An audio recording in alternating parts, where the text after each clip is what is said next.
Hello guys, welcome to my channel.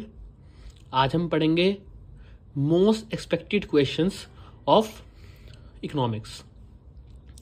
आपका 18 तारीख को पेपर है इकोनॉमिक्स का, उसके लिए all the best.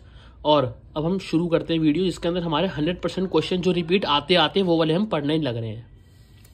So first question जो है कंपैरिजन का, इंडिया चाइना पाकिस्तान, उसका एक क्वेश्चन कंपैरिजन का जरूर आता है और जरूर आता है, 100% आता है। कैसे आएगा? इस फॉर्म में आएगा। कुछ कंट्रीज दे रखी होंगी, इंडिया चाइना दे देगा, कुछ क्या कंट्री दे रखी होगी, इंडिया चाइना दे रखी होगी, उसकी ग्रोथ दे रखा होगा और इन दोनों के अंदर तुमको कंपैरिजन करके बताना पड़ेगा। ऐसा क्वेश्चन आएगा।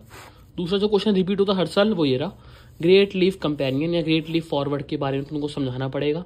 मतलब बैकयार्ड एरियाज के अंदर वो चाइना वालों ने इंडस्ट्रीज खुलवाने की कोशिश करी थी, वो वाला क्वेश्चन है एक तरीके का ये। थर्ड क्वेश्चन क्या बोल रहा है? Explain valid reasons. भाई ये क्वेश्चन ना इस साल के लिए काफी ज्यादा हॉट क्वेश्चन है। क्या बोल रहा है ये? जो पाकिस्तान में गरीबी है, जो पाकिस्तान में गरीबी अभी भी है, अब तो और ज्यादा हो चुकी है, क्यों है, उसका कारण क्या है, और शुरू से ही उसकी ग्रोथ स्लो क्यों हुई और अभी भी वो क्यों गरीब है देश, उसका ये कारण बताने हैं। पहला हो गया उधर तो पॉलिटिकल इंस्टेबिलिटी ज्यादा है। जो पाकिस्तान के लोग हैं वो अपना सारा पैसा एजुकेशन पे नहीं लगा, सारा या कुछ पैसा जो उनके पास थोड़ा बहुत बचा हुआ है वो एजुकेशन पे नहीं लगाते, ठीक है। वो अपना सारा पैसा ये बमबाजी में लगा देते हैं, ठीक है। और इसका एक रीजन, पहला रीजन हो गया पॉलिटिकल इंस्टेबिलिटी, वहाँ की जो सरकार बार बार गिर जाती है। दूसरा कारण ये हो गया वो देश उधार में है, लोन में है, कर्जे में है। तीसरा कारण ये हो गया उन्होंने अपना एजुकेशन को इग्नोर कर वो बमबाजी में पैसा लगाते हैं। इसको थोड़ा सा एक्सप्लेन कर देना ये वाले क्वेश्चन के अंदर। चौथा भाई माइक्रो क्रेडिट आ गया या सेल्फ हेल्प ग्रुप आ गया, इनमें से कोई एक क्वेश्चन गारंटी कह रहा हूँ 100% 5 से 6 नंबर का जरूर आएगा। इंपॉर्टेंस ऑफ रूरल बैंकिंग पढ़ जाना, ये हर साल के लिए अच्छा क्वेश्चन है। पांचवा, critically evaluate the role of rural banking system, मतलब कि इंपॉर्टेंस ऑफ रूरल बैंकिंग क्या होती है एक इंडिया की, एक रूरल एरिया की डेवलपमेंट के लिए। छठा क्वेश्चन ऑर्गेनिक फार्मिंग का क्वेश्चन 100% आता है। इसके फायदे बताने हैं, इसके नुकसान बताने हैं, और ऑर्गेनिक फार्मिंग होता क्या है ये रहा। Organic farming is the need of the art to promote sustainable development, has its own limitation. इसकी कुछ बुराइयां भी होती हैं, उसको अच्छाइयां भी होती हैं, और दोनों उसको समझानी है। डेफिनेशंस के अंदर तुम्हारी केयरिंग कैपेसिटी इस साल के लिए अच्छा क्वेश्चन है, और एब्जॉर्प्टिव कैपेसिटी, इन दोनों में अंतर पढ़ के जरूर जाना। बायो कंपोस्टिंग क्या होता है, सस्टेनेबल डेवलपमेंट क्या होता है, तो ये 4 तुम्हारे इस बार के लिए काफी ज्यादा इंपॉर्टेंट क्वेश्चन है।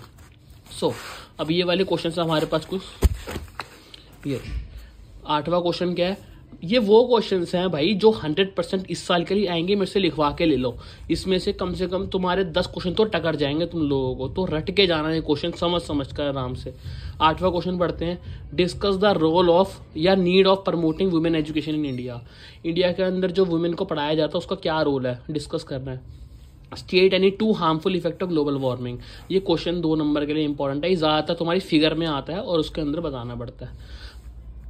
वर्कर पॉपुलेशन रेशो, ये इस साल का अच्छा क्वेश्चन है 2 नंबर के अंदर, ज्यादातर रिपीट, और ये रिपीट हो रहा हर साल question. In India women participation rate is lower in urban areas than the rural areas, की जो वुमेन पार्टिसिपेशन का रेट है वो हमारे शहरों में कम है और गाँव में ज्यादा, ऐसा क्यों होता है, एक्सप्लेन करिए। Difference between human capital and physical capital, ये आ सकता है पेपर में।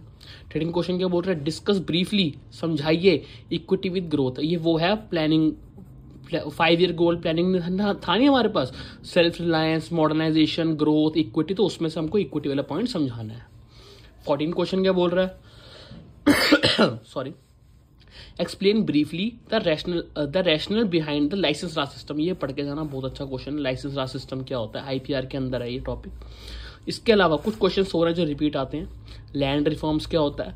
पॉजिटिव कंट्रीब्यूशन बाय ब्रिटिशर, जैसे कि रेलवे, रोडवे, ट्रांसपोर्ट, कम्युनिकेशन की जो अंग्रेज आए थे वो हमारे लिए कुछ अच्छी चीजें भी करके गए हैं, तो वो क्या अच्छी चीजें हैं वो। डी इंडस्ट्रियलाइजेशन पढ़ के जाना, बहुत अच्छा क्वेश्चन है। स्टैग्नेशन ऑफ एग्रीकल्चर पढ़ के जाना, बहुत अच्छा क्वेश्चन है। ग्रीन रेवोल्यूशन तो हर साल का रिपीटेड क्वेश्चन आता ही आता है। आउटसोर्स पढ़ के जाना, बहुत अच्छा क्वेश्चन है। WTO के बारे में पढ़ के जाना। सो ये हमारे कुछ 15 क्वेश्चन है जो मैं कह रहा हूँ 100 से 90% हर साल के लिए रिपीट आते ही आते हैं, तो ये जरूर पढ़ के जाना। All the best, thank you so much.